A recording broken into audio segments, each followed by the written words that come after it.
Bonsoir à tous, bienvenue dans votre émission, votre projet pour la Réunion, un plateau toujours fourni puisque 4 femmes et un homme sont sur ce plateau. On va commencer par Madame Nadia Goré, bonsoir. Bon.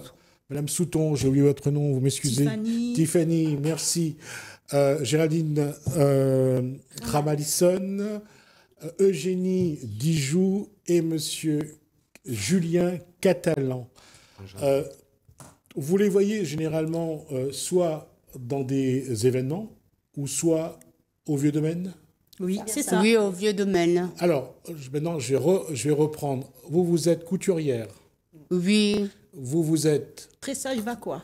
Tressage Vacois. Vous êtes... cofondatrice de l'association Initiative Océan Indien. Eugénie, c'est... Rempaillage des métiers longtemps. Alors, rempaillage des... Métiers longtemps. Alors, je pense que... Alors, on va juste vous montrer... Si la caméra peut revenir vers moi, on va vous montrer... quand on parle de rempaillage, c'est là-dessus, avant qu'on on posait nos petits derrière. Voilà, c'est ça. Ça a bien grossi depuis.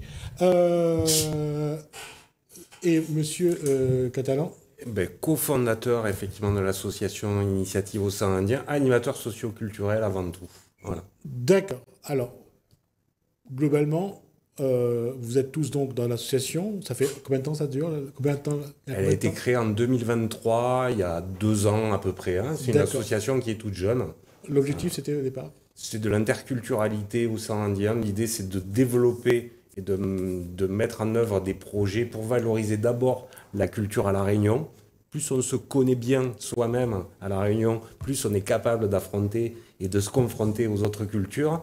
Et dans la construction identitaire de l'île, effectivement, il y a des relations avec toutes les cultures de l'océan Indien. Et donc, on s'intéresse beaucoup à ce qui se passe aux Comores, à Mayotte, à Madagascar, aux Seychelles, à Maurice.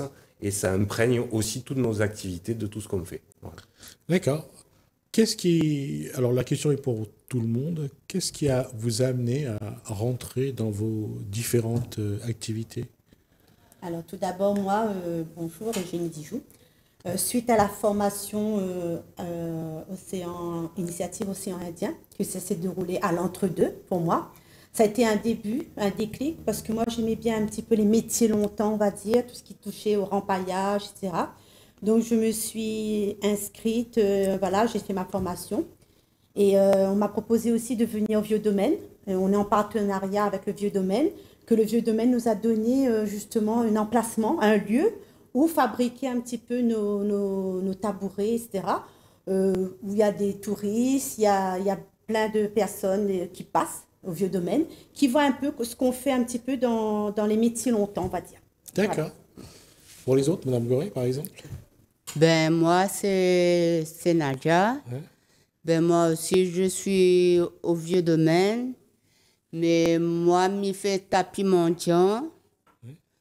Il fait tapis mendiant et... Quand on dit tapis mendiant, on a dit c'est qu'avec des petits rosaces? Petits rosaces. Pas de grands? Non. D'accord. Toujours comme avant? Oui, voilà, je fais tout petit. Alors, on peut vous voir au Vieux Domaine? Oui. Ou si c'est pas au Vieux Domaine, c'est où? C'est au Vieux Domaine. D'accord, ok. Moi, c'est Tiffany. Non, j'avais trouvé cette fois-ci. Ça c'est resté. Merci. Okay. Tiffany Souton, le tressage Vacois, j'allais dire, c'est revenu. En fait, ça n'a jamais été perdu. Mais à quel moment le Réunionnais a eu honte d'avoir une tente Vacois, une tente tressée? Parce que nous, petits, on allait faire des courses avec des tentes Vacois. Ça revient à la mode, surtout les Bertels? Ça revient à la mode, mais c'est très dur. Parce qu'aujourd'hui, les gens, quand on dit le prix, ou bien... en ce moment, sur le marché, il y a beaucoup de marchés malgaches. Oui, les produits malgaches. Les produits malgaches, donc c'est beaucoup moins cher que ce que nous faisons en tant que Réunionnais. Quand on dit le prix, on dit c'est trop cher, moi je préfère aller dans le moins cher. Ouais. Mais sachant qu'on fait du Vacois, qu'on fait du tressage Vacois, par exemple, c'est du temps.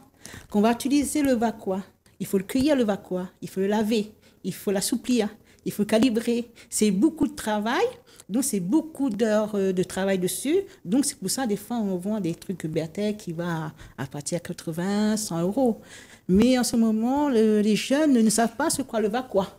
La question, c'est est-ce qu'on peut, ça a été le cas à un moment donné, c'est de faire un produit local avec un label local. Oui, c'est ça. L'association va dans ce sens-là? C'est-à-dire faire reconnaître le produit local? Alors, les produits locaux, ils sont reconnus, c'est-à-dire que La Réunion n'a pas attendu l'initiative Océan Indien pour promouvoir sa propre culture, ses propres savoir-faire. Mais l'idée, là, c'était aussi de permettre, en fin de compte, à des personnes de pouvoir se réapproprier ce patrimoine et puis de vulgariser ce patrimoine. Donc, c'est pour ça que les personnes les adhérents, on est souvent, on peut être sur les festivals, on peut être sur les semaines artisanales. Nous sommes aussi présents sur le vieux domaine, justement, pour participer à mieux faire connaître et à vulgariser, entre parenthèses, ce patrimoine parfois oublié. Alors, justement, puisqu'on parle de patrimoine, est-ce que, parce qu'on dit toujours que lorsqu'on s'accroche au patrimoine, on s'accroche aussi au passé. Et je ne dis pas ça parce que vous êtes psychologue, mais parce que, quelque part, ce combat-là, on le voit souvent entre ceux qui disent qu'il faut aller vers le modernisme, ceux qui essayent justement de sauvegarder le patrimoine, parce que c'est important de transmettre. Alors, dans tout ce que vous faites, est-ce que vous pensez que ce que vous faites, déjà dans la sauvegarde du patrimoine et après dans la transmission de ce patrimoine, a un rôle essentiel dans l'identité réunionnaise? Pour moi, oui. Pour moi, oui. D'accord. Moi, j'ai eu la chance, parce que j'ai mes parents qui étaient plus manuels. Maman qui faisait la couture, elle faisait aussi des tapis mendiants. Mais après, avec mon papa, j'ai appris aussi un peu le tressage du feu de coco. Donc, moi, j'ai un peu cette notion du tressage. D'accord. Dès que j'ai fait ma formation du tressage, c'était dedans. J'ai dit, là, c'est ma passion. Et je veux faire découvrir ma passion aux élèves, aux enfants et aussi plus ailleurs. Parce que maintenant, quand j'ai fait des ateliers avec les enfants, ils ne savent pas c'est quoi le va-quoi. Ils ne savent pas c'est quoi une bertelle. Donc, je veux aller plus loin avec eux, faire beaucoup d'ateliers avec eux. D'accord. L'idée aussi, tout à l'heure, en introduction, vous avez effectivement montré ce petit tabouret en disant que petit, vous aviez posé vos fesses sur ce genre de tressage. Je crois que l'ancrage réunionnais, c'est aussi ces petites choses, en fin de compte, qui font qu'on se rappelle de qui nous sommes, par rapport à nos souvenirs, par rapport à ce que nos parents nous ont transmis, par rapport aussi, effectivement, à notre connaissance du canage ou du tressage. Il y a une question que je vais vous poser. Qui a toujours un pilon à la maison? Moi. J'en ai même 2 ou 3. Voilà. Et on reste traditionnel. On vous a offert ces petits objets électroménagers qui permettent de moudre, l'ail, de moudre l'oignon. Oui, vous l'utilisez? Non. Oui, moi, oui. Beaucoup. D'accord. Moi, non. Est-ce que le geste d'écraser l'ail, le poivre, le piment, ou bien tout ça, le gingembre, vous l'avez gardé, ces gestes? Oui. Moi, hier soir, je l'ai fait encore. Non, moi, je mets dans le moulin, moi, je peux faire le moulin. D'accord. Moi, j'ai gardé ce geste, moi. Après, il y a quand même quelque chose qui est très, très important, c'est les cuisiniers vous diront que le goût de l'ail écrasé et le goût de l'ail haché n'est pas le même. Donc, voilà. Quand on est à l'île de la Réunion, qu'on écrase effectivement son ail, son gingembre, on est effectivement dans un geste traditionnel, mais on sait aussi que c'est meilleur dans la marmite, à la niveau goût. J'allais dire, dans la transmission, si on dit à un enfant aujourd'hui d'aller piler un peu d'ail, de sel, de poivre, un peu de gingembre, c'est pas quelque chose qui lui parle. Moi aussi. Mon fils, il a 5 ans, il le fait.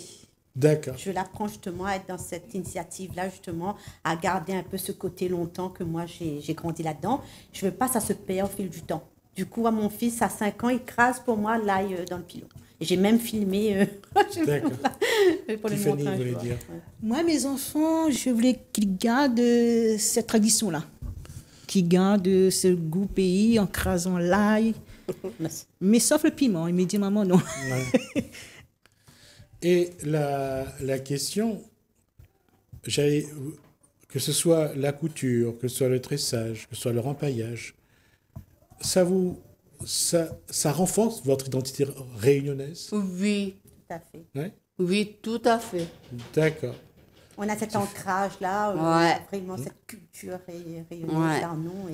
Et qu'est-ce qui explique, surtout à partir de 2020, que le Réunionnais avait encore plus envie de montrer son identité? À un moment donné, il y a eu cette peur de dire qu'on pourrait se perdre? Oui. Moi, oui. Ça monte, ça descend, ça monte. Oui, ça Oui, descend. c'est vrai. voilà. C'est vrai, je suis d'accord. Tu La as vie dit, est ah, comme ouais. ça. Hein. Oui, oui, tout à À fait. un moment donné, ça pique. À un moment donné, on va chuter, mais D'accord. on baisse pas le bras. Hein. On continue quand même. Ah oui, D'accord. on continue. Hein. D'accord. Alors oui, parce qu'effectivement, aujourd'hui, l'accès au monde, l'accès à Internet, tous les réseaux sociaux, etc., font qu'effectivement, on a tendance à penser que ce qui se passe ailleurs, c'est mieux que chez nous. Et c'est vrai qu'on voit nos jeunes sur les réseaux sociaux, mais il n'en reste pas moins que quand ils sont dans leur cellule familiale, ils parlent créole. Vous posez la question de savoir si on s'éloigne de notre culture, mais à l'île de la Réunion, tous les Réunionnais parlent créole. La très très large majorité des À Réunionnais 85%, je crois. parlent créole dans leur famille. Et ben en fait, se réapproprier ce patrimoine, donc langagier ou même artistique, culturel, je pense que quand on part et quand on revient, on a besoin effectivement d'avoir ces ancrages. Et Initiative Océan Indien et le Vieux Domaine, depuis de très très longues années, Monsieur Daniel Payette promeut vraiment cet ancrage culturel réunionnais au travers des savoir-faire de la culture au sens large. Et à travers ce que vous faites, est-ce que vous, Tiffany parlait d'ateliers avec les enfants, est-ce qu'il y a d'autres moments où vous pouvez échanger avec le public, hormis bien sûr lors des événements, mais est-ce qu'il y a d'autres ateliers, est-ce qu'il y a d'autres moments que vous mettez en place pour... Oui. Oui, excusez-moi. Tout à fait, oui, parce qu'en fait, le Vieux Domaine nous a donné un lieu où on peut être le mardi, le jeudi, le vendredi, sur ce site-là, du Vieux Domaine, où il y a des visiteurs. Il y a beaucoup de visiteurs, il y a même des écoles qui passent, et ils voient en fait ce qu'on fait sur le lieu-là. On voit cette tradition longtemps, cette culture, que les jeunes, ils nous posent des questions. Ah, madame, comment on fait ça? Comment vous tressez ça? Ils sont vraiment passionnés. Et on voit vraiment aussi les touristes qui sont vraiment intéressés, ils regardent et tout avec passion, ils disent « Ah, c'est très joli ce que vous faites, c'est quoi ?» Ils nous posent des questions. Et je remercie beaucoup le Vieux Domaine de nous avoir donné ce lieu justement pour nous permettre de faire découvrir aux autres cette passion, cette culture, voilà. Je pose la question aux mamans, aussi au papa. La question, c'est justement quel doit être le rôle d'un parent dans cette transmission de la culture, de ce qui est du patrimoine, de ce qui est l'identité réunionnaise. Comment chaque parent doit se comporter pour transmettre cette identité réunionnaise à son ou à ses enfants. La première chose, je pense que c'est la fierté. C'est effectivement se sentir fier déjà de sa naissance, de son lieu de naissance. Et puis, je pense que quand on sait d'où on vient, on sait à peu près où est-ce que l'on veut amener ses enfants. Ouais. Et effectivement, ça vient dans l'éducation que l'on va donner, des petites choses comme ce que l'on mange. Les breads, par exemple, mettre des breads dans l'assiette des enfants. Ça fait partie effectivement des choses très, très identitaires de l'île de la Réunion et que l'on transmet comme ça de façon culinaire à ses enfants. J'allais dire, est-ce que vous, parents, vous êtes conscients que d'avoir une identité vraiment propre à soi, être réunionnais, ça a une importance dans la construction ou la co-construction de l'enfant dans son évolution? Oui, bien sûr, parce qu'en fait, lui, l'enfant, il va s'adapter, il va découvrir vraiment ce qu'on a fait un peu dans le temps longtemps, on va dire, parce que moi, personnellement, j'ai grandi dans une famille rayonnaise à Sainte-Rose, le BH de la rivière de l'Est, où il y avait des vouves. Je construisais mes vouves par moi-même, les niques balais, là, hein, et j'allais au bord de la rivière pour ramasser le bichic. Et quand j'explique ça à mon fils, ben, il a envie de découvrir, il a envie de connaître c'était comment, c'était... Voilà, donc j'ai envie de vraiment faire connaître mon fils cette culture rayonnaise qu'on ne perd pas, cette racine, vous voyez. Donc je veux vraiment qu'il grandisse dans cette optique-là de voir les choses un peu que... à La Réunion, longtemps, c'était comme ça, on cuisinait au feu de bois, on s'asseoissait un petit tabouret, même une petite roche longtemps. C'était vraiment cet amour, cette construction. Aujourd'hui, on parle d'une carte postale de cette façon-là. Mais je veux dire, pour les gens qui vivaient vraiment, qu'il fallait aller chercher le bois, il fallait le couper, il fallait le sécher, il fallait cuisiner, être dans la fumée du matin au soir. Je veux dire, il y a le côté carte postale. Et c'est vrai qu'aujourd'hui, tout le monde a envie de cuisiner au bois. Mais pour ceux qui étaient dans cette situation-là, pas parce qu'ils avaient choisi, parce qu'ils étaient condamnés par leur situation financière à aller chercher de l'eau, à aller chercher le bois, à aller chercher les braides, à aller à la pêche, à aller chercher 2 poissons à la rivière pour mettre un peu de piment dans la... On n'avait pas le choix. Voilà, exactement. Il n'y avait pas le choix. Après, c'est l'héritage que l'on a. Vous voyez, c'est-à-dire que vous posiez tout à l'heure la question de comment est-ce que ça s'inscrit dans notre éducation et comment est-ce qu'on le transmet à nos enfants. C'est notre héritage et donc effectivement, c'est aussi notre devoir de transmettre. Après, bien évidemment, heureusement qu'on ne leur transmet pas tout ce que nos parents, nos grands-parents ont vécu. Nous, on garde aussi le côté très, très idéal, mais il faut le préserver. Vous voyez. Je suis d'accord, mais je veux dire, quand on rentre dans une pâtisserie, on prend une part de gâteau patate ou de gâteau de songe. C'est un bonheur. Ouais. Totalement. Ouais. C'est un bonheur. C'est vrai. Mais pour ceux qui le plantaient à l'époque, pour ceux qui mangeaient, je veux dire, Le manioc. pour avoir vécu, lorsqu'on faisait la grosse marmite de ravage pour les cochons, et lorsqu'on allait prendre un petit bout dessus, parce que ça nous permettait de manger aussi à ce moment-là, je veux dire, le plaisir n'était pas le même. Je veux dire, il fallait vraiment avoir faim pour aller... Alors, nous pouvons dire merci à nos ancêtres de oui, nous avoir nos transmis ça ancêtres, et de nous avoir permis effectivement de pouvoir évoluer, de ne plus subir ces choses qu'ils ont subies et d'avoir eu la sagesse de nous transmettre le meilleur. Pourquoi je dis ça? Parce qu'à un moment donné, à partir des années 60, fin des années 70, allez, on va dire pendant 40 ans, le Réunionnais a tourné le dos à ce que ses parents ont vécu, à cette misère dans laquelle ses parents ont vécu. Se lever à 4 heures du matin, partir avec la pioche sur l'épaule, partir habitation, revenir vers 14-15 heures, aller chercher la paille pour le lapin, pour les cabris, pour le cochon, pour les bœufs, faire à manger pour les poules. Je veux dire, c'était la vie de l'époque pour ceux qui n'avaient pas trop de moyens.